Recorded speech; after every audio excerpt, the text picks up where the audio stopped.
Okay, അപ്പൊ നമ്മള് ലോഗരിതത്തിന്റെ കണ്ട ഇക്വേഷൻസിലോട്ട് വരാന്നാ പറഞ്ഞേ. ഓക്കെ, അപ്പൊ നമ്മുടെ ഫസ്റ്റ് ഇക്വേഷൻ, അതായത് ലോഗ് എം ഇൻറ്റു എൻ എന്ന് പറയുന്നത് log M plus log N. ഒറ്റ കാര്യം ആലോചിക്കണം, രണ്ട് സെയിം ബേസിലായിരിക്കണം. ഓക്കെ, ഇത് ജസ്റ്റ് എക്സാമ്പിൾ കാണിച്ചുതരാം. എന്താ ഇപ്പൊ തണ്ട എൻ്റെ കയ്യിൽ ലോഗ് 2 ഉണ്ട് ടു ദ ബേസ് 10, ലോഗ് 5 ഉണ്ട് ടു ദ ബേസ് 10 ആണെങ്കിൽ എനിക്ക് അതിനെ ലോഗ് 10 ടു ദ ബേസ് 10 എന്ന് എടുക്കാം. അതായത് ദിസ് 2 ഇൻറ്റു ദിസ് 5. ഓക്കെ, അതേപോലെ തന്നെ log 4 to the base 10, log 25 to the base 10. എനിക്ക് വേണമെങ്കിൽ രണ്ടിനെ മൾട്ടിപ്ലൈ ചെയ്ത് ലോഗ് 100 എന്ന് എഴുതാം ടു ദ ബേസ് 10. എനിക്ക് വേണമെങ്കിൽ തിരിച്ചു എഴുതാം, ലോഗ് 100 ടു ദ ബേസ് 10നെ തിരിച്ച് log 4 to the base 10 plus log 25 to the base 10 എന്ന് നോക്കാം.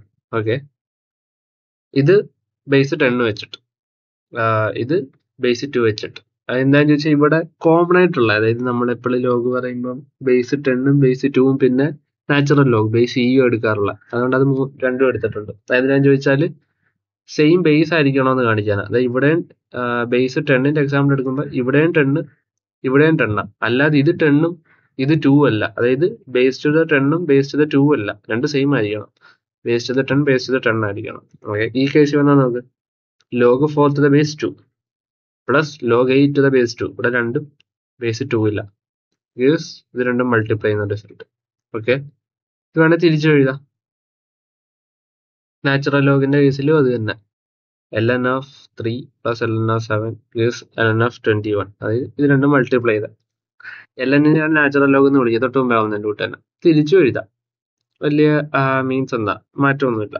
പിന്നെ ഇവിടെ നോക്ക്, ഇത് എങ്ങനെ e⁻² ഇൻറ്റു e⁻3 e⁻5 എന്ന് പറയണ്ടല്ലോ. അതായത് e⁻2 ഇൻറ്റു e⁻3 എന്ന് പറഞ്ഞാൽ e⁻2 പ്ലസ് 3 e⁻5 കോമൺ സാധനം, അത്രേ ഉള്ളൂ. അപ്പൊ മനസ്സിലായില്ല, ഫസ്റ്റ് നമ്മുടെ ഒരു പ്രൊഡക്റ്റിന്റെ മീൻസ് എന്താ, മൾട്ടിപ്ലൈ ചെയ്ത് കിട്ടുന്ന റൂള് അങ്ങോട്ടും തിരിച്ചും. ഇനി എന്റെ ക്വോഷ്യൻ റൂൾ ഒന്ന് കാണിച്ചു തരാം. ഇവിടെ നോക്ക്, ഇത് ഇക്വേഷൻ, ഇത് കോമൺ ബേസ് തന്നെ ആയിരിക്കണം രണ്ട് കേസിലും. Log M minus log N common base ആയിരിക്കണം രണ്ടിനും, equal to log M by N.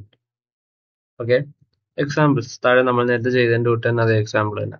ഇത് log 100 to the base 10 minus log 10 to the base 10 എന്ന് പറയുന്നത് 100 ഡിവൈഡഡ് ബൈ 10. ഓക്കെ, അതായത് 10.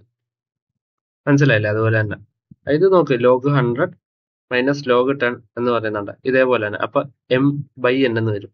100 ഡിവൈഡഡ് ബൈ 10 എത്ര? 10. അല്ലാതെ ഇവിടെ വന്ന് അതേപോലെ ജസ്റ്റ് എക്സാമ്പിൾസ് പല ബേസ് ഇട്ടുണ്ടെന്നേ ഉള്ളൂ. ഇത് base to the 10, base two, base two E. നേരത്തെ പറഞ്ഞ അതേ കാര്യം തന്നെ കാണിക്കുക, സെയിം ബേസ് ആയിരിക്കണം. അല്ലാതെ ഇവിടെ ബേസ് 10ഉം ഇവിടെ കൊണ്ടുപോയി ബേസ് 2 ഇട്ട് വെക്കല്ലേ ഒരേ പ്രോബ്ലത്തിന്റെ കേസിൽ. അവിടെ ബേസ് സെയിം ആയിരിക്കണം, അത് കാണിക്കാനായിട്ട് മാത്രം. ഇനി അടുത്തത് പവർ റൂൾ. പവർ റൂളിന്റെ ഇക്വേഷൻ ചെയ്ത, അതായത് n multiplied by log M to the base B എന്ന് പറഞ്ഞാൽ log m⁻n to the base B. Okay, അല്ലെ തിരിച്ചു എഴുതാം, ഇങ്ങനെ എഴുതാം. ജസ്റ്റ് എക്സാമ്പിൾസ് കാണിക്കുന്നതേ ഉള്ളൂ. വേണ്ട, 3 into log 2 to the base 10 എന്ന് പറഞ്ഞാൽ നമ്മൾ എന്ത് പറഞ്ഞ് 2⁻³ എന്ന് എഴുതാം, അല്ല 8. അതുപോലെ തന്നെ ഇവിടെ ലോഗ് 10 ടു ദ ബേസ് 10 എന്നിട്ട് വെളിയിലെ 2 വെച്ച് മൾട്ടിപ്ലൈ ചെയ്യുന്നുണ്ടെങ്കിൽ എന്ത് ചെയ്യാം, ഈ 10⁻² എന്ന് എടുക്കാം, 100, അല്ലെ തിരിച്ചു കൊടുക്കുക. ലോഗ് 100 ടു ദ ബേസ് 10 എന്ന് പറഞ്ഞാൽ ഇതാ ഇങ്ങനെ എടുക്കാം, 2 into log 10 to the base 10 എന്ന് എടുക്കാം. അപ്പൊ ഇതും കിട്ടും. സെയിം സാധനം, നമ്മൾ നേരത്തെ ചെയ്ത സെയിം സാധനം തന്നെ. കോമൺ ആയിട്ട് ഇവിടെ ബേസ് 10ഉം ബേസ് 2ഉം ഇയും കാണിക്കുന്നത് കിട്ടി, സെയിം സാധനം തന്നെ. ഇനി അടുത്തത് ബേസ് ചേഞ്ച് ചെയ്യുന്നത്, നേരത്തെ പറഞ്ഞില്ല, ജസ്റ്റ് എക്സ്ട്രാ എന്ന് പറയുന്നതേ ഉള്ളൂ. അതായത് ഇക്വേഷൻ കണ്ട് ഇപ്പൊ ഇങ്ങനെ കൺഫ്യൂഷൻ ആവണ്ട, അല്ല ജസ്റ്റ് ഒന്ന് നോക്കി വെച്ചോ. എന്താന്ന് ചോദിച്ചാല് എനിക്കിപ്പോ എന്റെ കയ്യിൽ ലോഗ് ടു ദ ബേസ് 2 ഉള്ളത്, എനിക്ക് അതിനെ 10ലോട്ട് കൺവേർട്ട് ചെയ്യണം. അപ്പൊ എന്ത് ചെയ്യണം എന്നുള്ളതാ. ഓക്കെ, ഈ സി എന്ന് പറഞ്ഞതിലോട്ടാണ് നമുക്ക് മാറ്റേണ്ടുന്നത് ബേസ്. നമുക്കുള്ള ബേസ് ബി ആ. ഓക്കെ, അപ്പൊ അതായി നോക്ക്, log 8 to the base 2 equation വെച്ചിട്ട് ഇങ്ങനെ മാറ്റിയാൽ നമുക്ക് 10ലോട്ടാണ് മാറ്റേണ്ടത്. ഓക്കെ, അപ്പൊ എന്ത് വരും, log 8 to the base 10. Okay, ഇതിനെ ബേസ് 10ലോട്ട് മാറ്റി.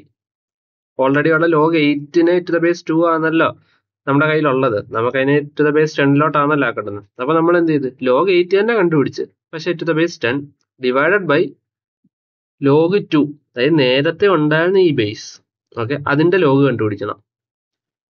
ടു ദ ബേസ് ഏതാണോ നമ്മൾ മാറ്റുന്നത് 10 ഓക്കെ. അതായത് ഈ കാണുന്ന അതേ ഇക്വേഷൻ തന്നെ. ജസ്റ്റ് ഒന്ന് ശ്രദ്ധിച്ചു നോക്കി. അതായത് ഇപ്പൊ എന്റെ കയ്യിൽ ലോഗ് ഓഫ് 8 കണ്ടുപിടിക്കണം, ടു ദ ബേസ് 2 ആണ്. പക്ഷെ എനിക്ക് എന്ത് വേണം? Log of 8 to the base 10 കണ്ടുപിടിച്ചിട്ടുണ്ടെങ്കിൽ, അല്ലെങ്കിൽ എനിക്ക് ഇതിനെ ടു ദ ബേസ് 10 മാറ്റണം എങ്കിൽ എന്ത് ചെയ്യണം? ആദ്യം നേരത്തെ ഉണ്ടായിരുന്ന അതേ 8ന്റെ തന്നെ ലോഗ് കണ്ടുപിടിക്കണം, പക്ഷെ എക്സെപ്റ്റ് 2ന് പകരം 10 വെച്ച് തന്നെ കണ്ടുപിടിക്കണം. ഡിവൈഡഡ് ബൈ, ഇനി എന്തായിരുന്നു നേരത്തെ ഉണ്ടായിരുന്ന ബേസ്, ഇവിടെ 2, അതിന്റെ ലോഗ് കണ്ടുപിടിക്കണം ടു ദ ബേസ് ഓഫ് നമുക്ക് എന്തിലോട്ടാണോ മാറ്റേണ്ടത് അതിലോട്ട് തന്നെ. ഓക്കെ, അതായത് ഇതേ കാണുന്ന അതേ ഇക്വേഷൻ തന്നെ. ജസ്റ്റ് ഒന്ന് നോക്കിയാൽ മതി എന്താ ചെയ്തേക്കുന്ന. ഈ ലോഗ് 25 ടു ദ ബേസ് 5, ഇതിനെ എന്താണ് നമുക്ക് ടു ദ ബേസ് 10 മാറ്റേണ്ടതെങ്കിൽ ആദ്യം തന്നെ ലോഗ് 25 കണ്ടുപിടിക്കും. ടു ദ ബേസ് 10 ഏതിലോട്ടാണോ മാറ്റേണ്ടുന്ന ബൈ, ഇനി ഉള്ള നേരത്തെ ഉണ്ടായിരുന്ന എക്സിസ്റ്റ് ചെയ്യുന്ന ബേസ് ഏതാ 5. അപ്പൊ ലോഗ് 5 കണ്ടുപിടിക്കണം, ടു ദ ബേസ് 10 കിട്ടും. അത്രയേ ഉള്ളൂ. ഇനി നാച്ചുറൽ ലോഗിന്റെ കേസ് ആണെങ്കിൽ നമുക്ക് ടു ദ ബേസ് ഇയിലോട്ട് മാറ്റണം. അപ്പൊ എന്ത് ചെയ്ത് ln ഓഫ് 9 എടുത്ത് ബൈ ln ഓഫ് 3, അതായത് നേരത്തെ ഉണ്ടായിരുന്ന ബേസ് അതിന്റെ കണ്ടുപിടിക്കണം, എന്താണ് ടു ദ ബേസ് ഇ. ഇതേ ഇക്വേഷൻ തന്നെ. അതായത് ഇവിടെ ln ഓഫ് 9 എന്ന് വിളിക്കുന്നുണ്ടെങ്കിൽ log 9 to the base e എന്നാണ്. ഓക്കെ, ഇവിടെ ln ഓഫ് 3 എന്ന് വിളിക്കുന്നുണ്ടെങ്കിൽ log 3 to the base e എന്നാണ്. ഇത്രയേ ഉള്ളൂ, സെയിം സാധനം, കോംപ്ലിക്കേറ്റഡ് അല്ല. നേരത്തെ നമ്മൾ ആ മേളിലത്തെ ഇക്വേഷനെ കാണുന്ന അതേ സാധനം തന്നെ താഴെ ചെയ്തതേ ഉള്ളൂ. ഓക്കെ, മനസ്സിലായെന്ന് വിചാരിക്കുന്നു.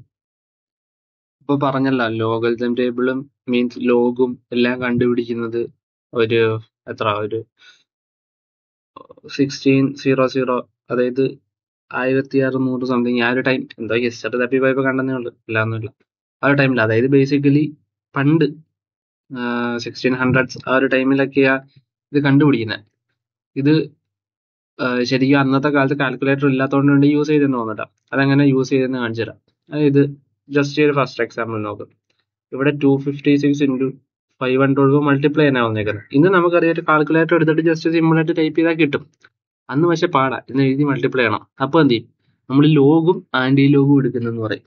ഓക്കെ, നമ്മളൊരു കാര്യം ചെയ്താൽ അതിനെ റിവേർട്ട് ചെയ്യാൻ വിളിക്കുന്ന ടേം ഉണ്ടല്ലോ, നീ ആന്റി അല്ല റിവേർട്ട് ബാക്ക്, അതുപോലെയുള്ള എന്താന്ന് പറയാം. അപ്പം എന്താണ്, എനിക്ക് ഇങ്ങനൊരു നമ്പർ മൾട്ടിപ്ലൈ ചെയ്യാം, 256 ഇൻറ്റു 512. പണ്ടത്തെ കാലം ഒന്ന് ആലോചിച്ചോണേ, ഇപ്പൊ അല്ല. അപ്പൊ എന്ത് ചെയ്യും? ഞാൻ 256ന്റെ 512ന്റെ ടു ദ ബേസ് 10 എടുക്കും. 10 എടുക്കുമ്പോൾ എനിക്ക് 2 വാല്യൂ കിട്ടും. ഓക്കെ, ഇനി ആ 2 വാല്യൂസിനെ ഞാൻ ആഡ് ചെയ്യും. ആഡ് ചെയ്യുമ്പോൾ എനിക്ക് വേറൊരു വാല്യൂ കിട്ടും. ഇനി ആ വാല്യൂ ഞാൻ ആന്റി ലോഗ് ടേബിളിൽ നോക്കുമ്പോൾ എനിക്ക് ഈ ഒരു വാല്യൂ കിട്ടും. അപ്പൊ എന്ത് പറ്റി? ശരിക്കും 256ന്റെ 512 എന്ന് പറയുന്ന വാല്യൂ 131072 ആ. അത് നമുക്ക് ഇങ്ങനെ കിട്ടും. അപ്പൊ ഭയങ്കര ഒരു ഡൗട്ട് തോന്നും, ഇതെന്താ ഈ പറയുന്നത്, എന്താ to the base 10 250 log 256 to the base 10 2.4082 ആണ് ആര് പറഞ്ഞ്? അത് കണ്ടുപിടിക്കുന്നത് ചിലപ്പോൾ കോംപ്ലിക്കേറ്റഡ് ആയിരിക്കത്തില്ലേ, മൾട്ടിപ്ലിക്കേഷനെക്കാട്ടി കോംപ്ലിക്കേറ്റഡ് ആയിരിക്കില്ലേ? അല്ലെ ലോഗ് 512 ടു ദ ബേസ് 10 ഈ വാല്യൂ എങ്ങനെ വന്നു അത് കണ്ടുപിടിക്കുന്നത് കോംപ്ലിക്കേറ്റഡ് ആയിരിക്കില്ല. അല്ലെ ചിലപ്പോൾ ഈ 2 വാല്യൂ കണ്ടുപിടിക്കുന്നത് ജസ്റ്റ് ഒന്ന് മൾട്ടിപ്ലൈ ചെയ്യുന്നതിനെക്കാട്ടി കോംപ്ലിക്കേറ്റഡ് ആയിരിക്കില്ല. ഇനി അതൊന്നും പോരാണ്ട് ഏറ്റവും അവസാനത്തെ ആന്റി ലോഗ് എന്ന് പറഞ്ഞ സാധനം വന്ന് ആന്റി ലോഗ് ഓഫ് 5.1175 എന്ന് പറഞ്ഞ ഈ വാല്യൂ കിട്ടി, അതും കോംപ്ലിക്കേറ്റഡ് അല്ലേ? എന്നാ പിന്നെ ഈ ജസ്റ്റ് സിമ്പിൾ മൾട്ടിപ്ലിക്കേഷൻ ആണ് ഇത്രയും വലിയ കോംപ്ലിക്കേറ്റഡ് എന്തിനാ എന്നാ ആക്ച്വലി പറഞ്ഞാൽ. അതായത് പണ്ട് ഇവരൊരു 2 ടേബിളുകൾ ഇങ്ങനെ ക്രിയേറ്റ് ചെയ്ത് വെച്ചിട്ടുണ്ട്, ലോഗരിതം ടേബിളും ആന്റി ലോഗ് ടേബിളും. ഓക്കെ, ആ ടേബിള് മീൻസ് ഞാൻ അങ്ങനെ ഉപയോഗിച്ചിട്ടും ഇല്ല, വളരെ കുറച്ചങ്ങനെ പണ്ടപ്പോഴൊന്നും ഉപയോഗിച്ചിട്ടേ ഉള്ളൂ. ഇപ്പൊ പിന്നെ ഫുള്ള് കാൽക്കുലേറ്ററും എല്ലാം ഉണ്ടല്ലോ, അതുകൊണ്ട് അങ്ങനെ യൂസ് ചെയ്യാറ്. പക്ഷെ ഇത് പണ്ടത്തെ കാലമാണ് ആലോചിക്കണേ. അപ്പൊ അവര് ഇതുപോലെ 2 ടേബിൾ ക്രിയേറ്റ് ചെയ്ത് വെച്ചിരുന്നു. അത് ഈ പറയുന്നതിന്റെ തൊട്ട് വലിയ കോംപ്ലിക്കേറ്റഡ് ഒന്നുമല്ല, ഓൾറെഡി കാൽക്കുലേറ്റ് ചെയ്തൊരിക്കൽ വെച്ചിട്ടുണ്ട്. എന്നിട്ട് എന്ത് ചെയ്യും? ആ ലോഗരിതത്തിന്റെ ബേസ് 10 ആയിരിക്കും. നമ്മളിപ്പോ പറഞ്ഞ ബേസ് 2 വരാം, 3 വരാം, 4 വരാം, അങ്ങനെ എത്ര വേണേലും വരാം, എത്ര നമ്പറുകളുണ്ടല്ലോ. അപ്പൊ അങ്ങനെയാണെങ്കിൽ ഓരോ ബേസിന് നമ്മൾ ഓരോ ലോഗരിതം ടേബിൾ ഉണ്ടാക്കി വെക്കേണ്ടി വരത്തില്ലേ? അതായത് ഇപ്പൊ ഞാൻ ബേസ് 2ന് മാത്രം ലോഗരിതം ടേബിൾ ഉണ്ടാക്കി വെക്കേണ്ടി വരും, ലോഗ് 4ന് മാത്രം ഉണ്ടാക്കി വെക്കേണ്ടി വരും, 5ന് മാത്രം ഉണ്ടാക്കി വെക്കേണ്ടി വരും. പക്ഷെ അത് ശരിക്കും പ്രാക്ടിക്കൽ അല്ല, അത് മണ്ടത്തരം, അതായത് ആവശ്യമില്ല. നമ്മളിപ്പോ എല്ലാ വാല്യൂ ഒന്നും ഓടി നടന്ന് തപ്പി വെക്കണം എന്ന് ആവശ്യമില്ല. അപ്പൊ സ്റ്റാൻഡേർഡൈസ് ആയിട്ട് ലോഗ് ടു ദ ബേസ് 10 ആണ് എടുത്തത്. ഓക്കെ, ഞാൻ പറഞ്ഞല്ലോ മോസ്റ്റ്ലി നമ്മൾ യൂസ് ചെയ്യുന്ന ലോഗ് ടു ദ ബേസ് 10 ഉണ്ട്, ലോഗ് ടു ദ ബേസ് 2 ഉണ്ട്, log to the base E ഉണ്ട്. ഈ log to the base E എന്ന് പറഞ്ഞാൽ ഫുള്ള് കാൽക്കുലസിന്റെ സൈഡിലോട്ട് എടുക്കുന്നത്, ഡെറിവേറ്റീവ് ഇന്റഗ്രൽസ് അതിന്റെ സൈഡിലോട്ടാണ് നമ്മൾ യൂസ് ചെയ്യാറ്. ഓക്കെ, അതുകൊണ്ട് അത് അങ്ങനെ ഒരുപാട് യൂസ് ചെയ്തിട്ടില്ല.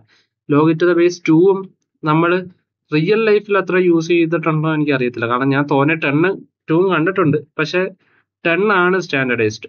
അപ്പൊ നമ്മൾ ലോഗ് ടു ദ ബേസ് 10 വെച്ചിട്ട് നമ്മൾ എന്ത് ചെയ്യും, ഒരു ലോഗരിതം ടേബിളും ആന്റി ലോഗരിതം ടേബിളും വെക്കും.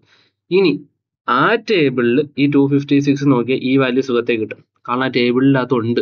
ഡയറക്റ്റ് ആയിട്ട് ചെയ്ത് വെച്ചേക്കുമല്ല, മീൻസ് ത്രൂ സം മീൻസ് എനിക്ക് കറക്റ്റ് അറിയത്തില്ല, തോന്നെ ഡിഗ്രി ഉണ്ടെന്നവർക്ക് നോക്കിയാൽ മനസ്സിലാവും. അതായത് ഇത്രയും മാത്രം അറിഞ്ഞാൽ മതി. ലോഗ് ടേബിളിൽ നോക്കുമ്പോൾ ടു ദ ബേസ് 10 ആണ് ലോഗരിതം ടേബിൾ, അതിൽ നോക്കുമ്പോൾ 256ന്റെ വാല്യൂ എന്താ നോക്കുമ്പോൾ ഇത് കിട്ടും, 512ന്റെ വാല്യൂ എന്താ നോക്കുമ്പോൾ ഇത് കിട്ടും. അപ്പൊ എന്ത് ചെയ്യും, നമ്മൾ പഠിച്ച പ്രോപ്പർട്ടി എന്താ, ഇതിന്റെ മൊത്തത്തിന്റെ ലോഗ് എടുത്താൽ ലോഗ് എ ബി എന്ന് പറഞ്ഞാൽ log A plus log B.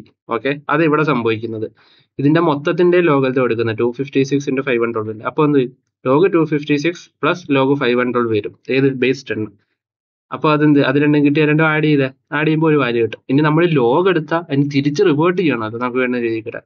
അതിനെന്ത് ചെയ്യും, ആന്റി ലോഗ് നോക്കും. ആന്റി ലോഗ് എന്ത് ചെയ്തു, ഇതുപോലെ വേറെ ടേബിൾ ഉണ്ട്, അതിൽ നോക്കും ഈ 5.1175 വാല്യൂ. അപ്പൊ ചിലപ്പോൾ സംശയം തോന്നും, ഇങ്ങനെ എല്ലാത്തിന്റെ വാല്യൂസ് ഇങ്ങനെ ആന്റി ലോഗ് ടേബിൾ ഇട്ട് വെച്ചിട്ടാണോ? അങ്ങനെയല്ല, നോക്കുന്ന വേറെ രീതിയാണ്. അത് ഈ പറഞ്ഞിട്ട് അത്രയും കെട്ടുകണക്കിനൊന്നുമല്ല ഈ ലോഗരിതം ടേബിൾ ഒന്നും ഇരിക്കുന്നത്. അപ്പം അതിൽ നോക്കേണ്ടുന്നവർക്ക് കറക്റ്റ് നോക്കി കണ്ടുപിടിക്കാൻ പറ്റും ഈ 5.1175ന്റെ വാല്യൂ എന്നത്. അപ്പൊ എന്ത് കിട്ടും, നമുക്ക് ഈ ഒരു വാല്യൂ കിട്ടും. ഓക്കെ, അത്രേ ഉള്ളു. അതായത് ഇപ്പൊ മനസ്സിലായി, ഇത് ശരിക്കും ഇത്രയും വലിയ നമ്പർ മൾട്ടിപ്ലൈ ചെയ്യുന്നതിന് പകരം ലോഗ് എടുത്ത് രണ്ട് വാല്യൂ കിട്ടി, ലോഗ് ടേബിളിൽ നോക്കുമ്പോൾ ഇതും കിട്ടി, ഇത് രണ്ടും കൂട്ടി അതിന് ആന്റി ലോഗ് എടുത്ത് സാധനം കിട്ടി. അതായത് നോക്കി, ഇത്രയും വലിയൊരു കോംപ്ലക്സ് മൾട്ടിപ്ലിക്കേഷൻ നമ്മൾ ജസ്റ്റ് അഡീഷൻ ആക്കി. മനസ്സിലായ? അന്ന് കാൽക്കുലേറ്റർ ഇല്ലായിരുന്ന സമയത്ത് ഇത് എത്രത്തോളം ഫാസ്റ്റർ ആണെന്ന് ആലോചിച്ച് നോക്കും.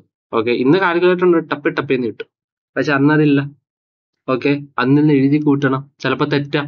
വലിയ മൾട്ടിപ്ലിക്കേഷൻ ആകുമ്പോൾ ചിലപ്പോൾ തെറ്റിയൊക്കെ പോകും. അങ്ങനെ ഒരു പ്രശ്നമുണ്ട്. നമ്മൾ തന്നെ ചെറുതായി എഴുതി വെക്കുമ്പോൾ നമ്മുടെ കയ്യിൽ തെറ്റിപ്പോകും.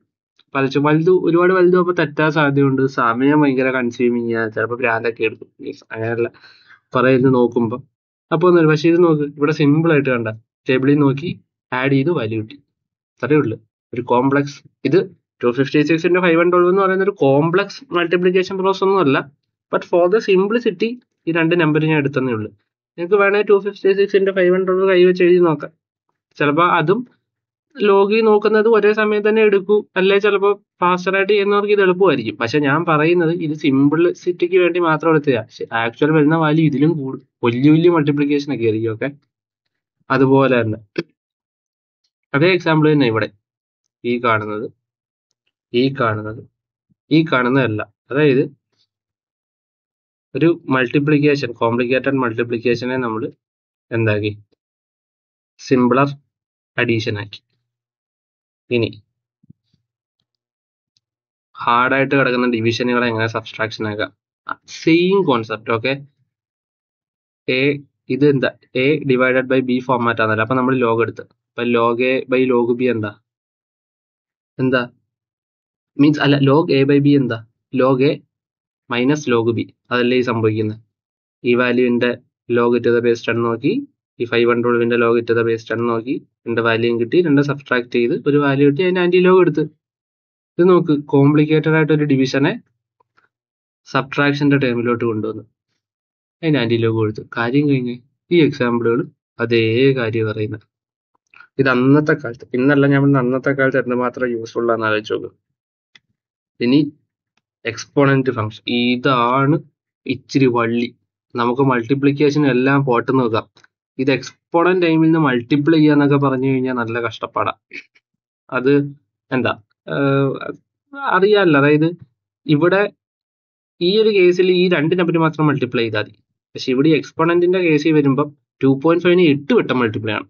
ഓക്കെ, അപ്പം ഇതിന്റെ കേസ് എന്താ, ഇതിന്റെ ലോഗ് നമ്മൾ എടുക്കും, 2.5 the whole raised to 8. ഇതപ്പോ ഏത് ഫോർമാറ്റിലാണ് കിടക്കുന്നത്, A raise to B. Log A raise to B എന്താ, ബി ഇൻറ്റു ലോഗ് എ. അതല്ലേ സംഭവിക്കുന്നത്, 8 പിടി എടുക്കും, 8 ഇൻറ്റു ലോഗ് 2.5, 8 ഇൻറ്റു ലോഗ് 2.5 എന്ന് പറയുന്ന ഈ വാല്യൂ. ഇത് എവിടുന്ന ലോഗരിതം ടേബിളിൽ നിന്ന് കിട്ടിയതാ. കാൽക്കുലേറ്റ് ചെയ്യുമ്പോൾ ഒരു വാല്യൂ കിട്ടും, അതിന് ആന്റി ലോഗ് എടുക്കും, വാല്യൂ കിട്ടി. ഓക്കെ, ഇതൊക്കെ അന്നത്തെ കാലത്ത് എന്തുമാത്രം സിമ്പിളർ ആക്കി ചെയ്യാൻ പറ്റും. മീൻസ് കാൽക്കുലേറ്റർ ഇല്ലായിരുന്ന സമയത്താ, ആലോചിച്ച് നോക്കണം. ഓക്കെ, ഈ 4 എക്സാമ്പിൾ നോക്കിയാൽ പോസ് ചെയ്ത് നോക്കിയാൽ മനസ്സിലാവും എങ്ങനെ അത് ഓരോ കേസിലും എടുത്തേന്നുള്ളത്. മനസ്സിലായില്ലേ?